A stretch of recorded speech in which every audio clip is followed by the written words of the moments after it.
दोस्तों नमस्कार। मैं के पनगोत्रा एक बार फिर आपसे मुखातिब, और आप इस वक्त पनगोत्रा कंसेप्ट के साथ हैं।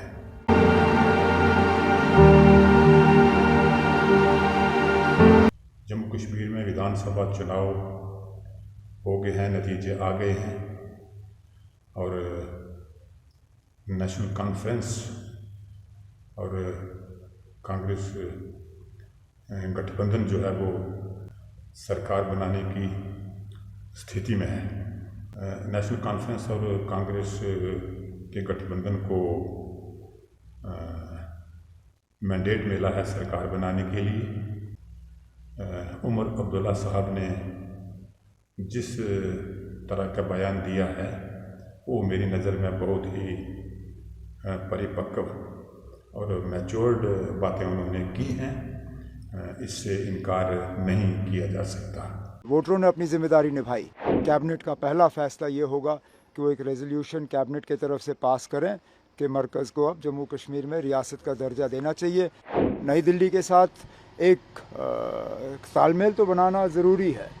हमारे मुतालबे बहुत हैं, मुश्किलात बहुत हैं, और दिल्ली के साथ झगड़ा करके ये मुतालबे, ये मुश्किलात हल नहीं होंगे। जम्मू कश्मीर के वोटरों ने झगड़े के लिए वोट नहीं दिए। जम्मू कश्मीर के वोटरों ने वोट का इस्तेमाल किया क्योंकि वो रोज़गार चाहते हैं, नौकरियां चाहते हैं, तरक्की चाहते हैं, वो रियासत का दर्जा चाहते हैं, वो बिजली में एक राहत चाहते हैं। जिस तरह उमर अब्दुल्ला साहब कह रहे हैं कि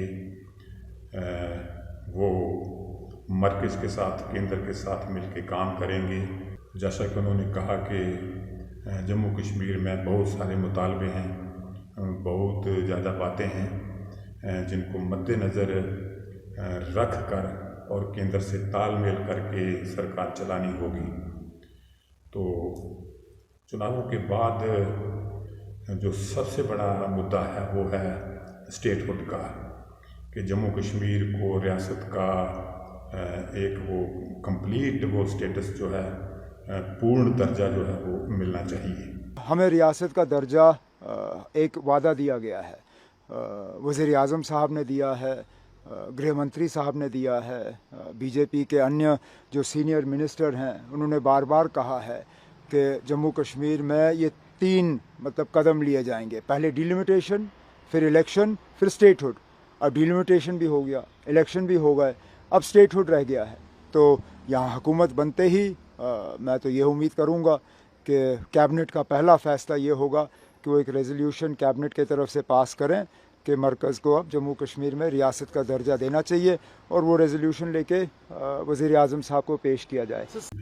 भाजपा ने, केंद्र सरकार ने और हमारे गृह मंत्री साहब ने भी इस बात को कहा है कि वक्त आने पर जम्मू कश्मीर को राज्य का दर्जा दे दिया जाएगा। कहीं पर भी नहीं लिखा है कि स्टेटहुड इससे नहीं मिलेगा। आप कहां से ड्रॉ करते हो? आपकी मन की आशंकाओं को जम्मू कश्मीर की जनता पर क्यों थोप रहे हो? मैंने इसी सदन में कहा है और फिर से कहता हूं कि इस बिल का जम्मू कश्मीर के स्टेटहुड से कोई लेन देन नहीं है। उपयुक्त समय पर जम्मू कश्मीर को स्टेटहुड दिया जाएगा। अब इससे ज़्यादा अच्छा मौका और क्या हो सकता है, क्योंकि जम्मू कश्मीर में प्रधानमंत्री नरेंद्र मोदी जी के नेतृत्व में, उनके मार्गदर्शन में बहुत ही सफल और शांतिपूर्ण चुनाव जो जम्मू कश्मीर में हुआ है, इस बात से भी इनकार नहीं किया जा सकता। इसके लिए केंद्र की सरकार को बधाई जो है वो देनी पड़ती है, सराहना करनी पड़ती है कि बहुत ही शांतिपूर्ण तरीके से जम्मू कश्मीर में चुनाव हुआ, सफल चुनाव हुआ, और एक तरह से लोकतंत्र जो है वो एक मजबूती जो है वो लोकतंत्र की हम सबको दिखाई दी। तो इन बातों के मद्देनज़र जम्मू कश्मीर को अब जितना जल्दी हो सके राज्य का दर्जा जो है वो स्टेटहुड जो है वो मिलना चाहिए। और जैसा कि उमर साहब ने कहा कि बहुत से मुतालबे हैं बहुत सी बातें हैं, स्टेटहुड की बातें हैं, राहत की बिजली की बात उन्होंने की है। तो इस तरह से जैसे हम देखते हैं कि चुनाव से पहले ये स्मार्ट मीटर हैं, कुछ टैक्स हैं, स्टेटहुड है, तो ये मांगें ना सिर्फ घाटी की हैं बल्कि ये मुतालबे सूबा जम्मू के भी हैं। और सूबा जम्मू से हमारे जो विधायक हैं जो जीत के आए हैं उनका भी ये दायित्व बनता है कि वो सरकार से इस बात का आग्रह करें कि जल्दी से जल्दी जम्मू कश्मीर को स्टेटहुड का दर्जा दिया जाए।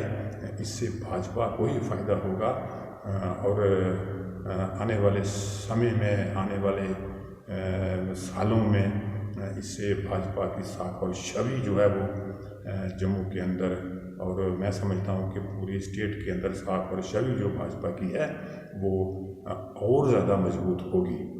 तो ये अब भाजपा को, केंद्र की नरेंद्र मोदी सरकार को जितनी जल्दी हो सके जम्मू कश्मीर को स्टेटहुड का दर्जा देना चाहिए ताकि लोग सही मायनों में यहाँ पे डेमोक्रेसी का जो है वो फ़ायदा ले सकें। तो दोस्तों, आज के लिए इतना ही।